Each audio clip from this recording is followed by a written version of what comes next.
பிள்ளைகள் செய்த தவறினால, பிள்ளைகள் செய்த மீறலினால, பிள்ளைகள் செய்த அக்கிரமத்தை தான் எடுத்துக்கொண்டு அவர்களுடைய இடத்திலே தன்னை பலியாக ஒப்பு கொடுத்து எனக்காக ஜீவாதார பலியாய் அவர் மரணத்தை ஏற்றுக்கொண்டு என்னை மீண்டும் ஜீவன் உள்ளவனாக என்ன செய்திருக்கிறார்?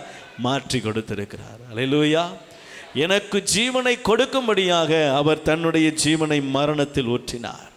அக்கிரமக்காரராக ஒருவராக எண்ணப்பட்டார். அக்கிரமம் செய்ததும் அவன், அடித்து உடைச்சதும் அவன், மீறுதல் செய்ததும் அவன்.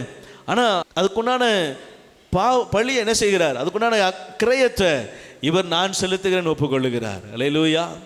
ஆண்டவர் உங்களை பார்த்து என்னை பார்த்து சொல்கிறாரு, நான் உங்களை விசித்திர வினோதமாய் அதிசயமாய் உங்களை என்ன செஞ்சிருக்கிறேன்? உருவாக்கி இருக்கிறேன். உன் மீறுதல்களை நான் என்ன செஞ்சிட்டேன்? சிலுவையில் முடிச்சுட்டேன். இனி உன்னுடைய காரியங்கள் என்ன செய்யாதீங்க. ஆண்டவருக்கு பிரியமில்லாத மீறுதல்களிலிருந்து உங்களை கண்ட்ரோல் பண்ணுங்க. உங்களுக்கு பிரியமில்லாத கர்த்தருக்கு பிரியமில்லைன்னு தெரிஞ்சுட்டு அங்கே என்ன செய்யக்கூடாது. சங்கீதம் 1:1 வாசித்திருக்கோமா? அவன் துன்மார்க்கன்னு தெரியுது, பாவின்னு தெரியுது, அக்கிரமக்காரன் பரியாசக்காரன் தெரிஞ்சிருச்சுன்னா என்ன செய்யக்கூடாது? சார் என்ன சொன்னீங்கோ அப்படின்னு என்ன செய்யக்கூடாது.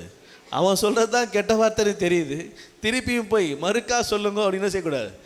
அது அக்கிரமக்காரனுடைய இடம், அது தீங்கு செய்கனுடைய இடம், அது துன்மார்க்கனுடைய இடம், அது பாவிகளுடைய இடம். அங்கே என்ன செய்யக்கூடாது. ஆமாம், நீதிமானுக்கும் அக்கிரமக்காரனுக்கும் சம்பந்தமே கிடையாது. அங்கே நமக்கு வேலையே இல்லை. ஆண்டவர் சொல்கிறாரு, அந்த இடத்துலேருந்து என்ன செஞ்சிருங்க, நான் என்னுடைய இரத்தத்தினால மீட்டு இருக்கிறேன். ஆமாம், உங்களை அதிசயமாய் அற்புதமாய் படைச்சிருக்கிறேன், உங்களை அதிசயமாய் தெரிந்து கொண்டு இருக்கிறேன். அல்லேலூயா. உங்களை ஆண்டவர் தெரிந்து கொண்டதே அதிசயம். நீங்களாம் அதிசயமானவங்க. அல்லேலூயா.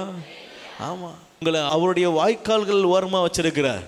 அவருடைய தோட்டத்தின் மறைவு கட்டப்பட்டு வச்சிருக்கிறார். உங்களை நமக்கும் வெளியே இருக்கிற அந்நிய காரியங்களுக்கும் சம்பந்தம் இல்லை. நம்ம அதில் போய் நிற்கணும்னு அவசியம் இல்லை. ஆண்டவர் சொல்கிறார், உங்களை வேறு பிரித்திருக்கிறேன் என் இரத்தத்தினால. நான் உங்களை அதிசயமாய் தெரிந்து கொண்டு இருக்கிறேன். உங்களுக்காக என்னுடைய அதிசய கிரியைகளை செய்திருக்கிறேன்.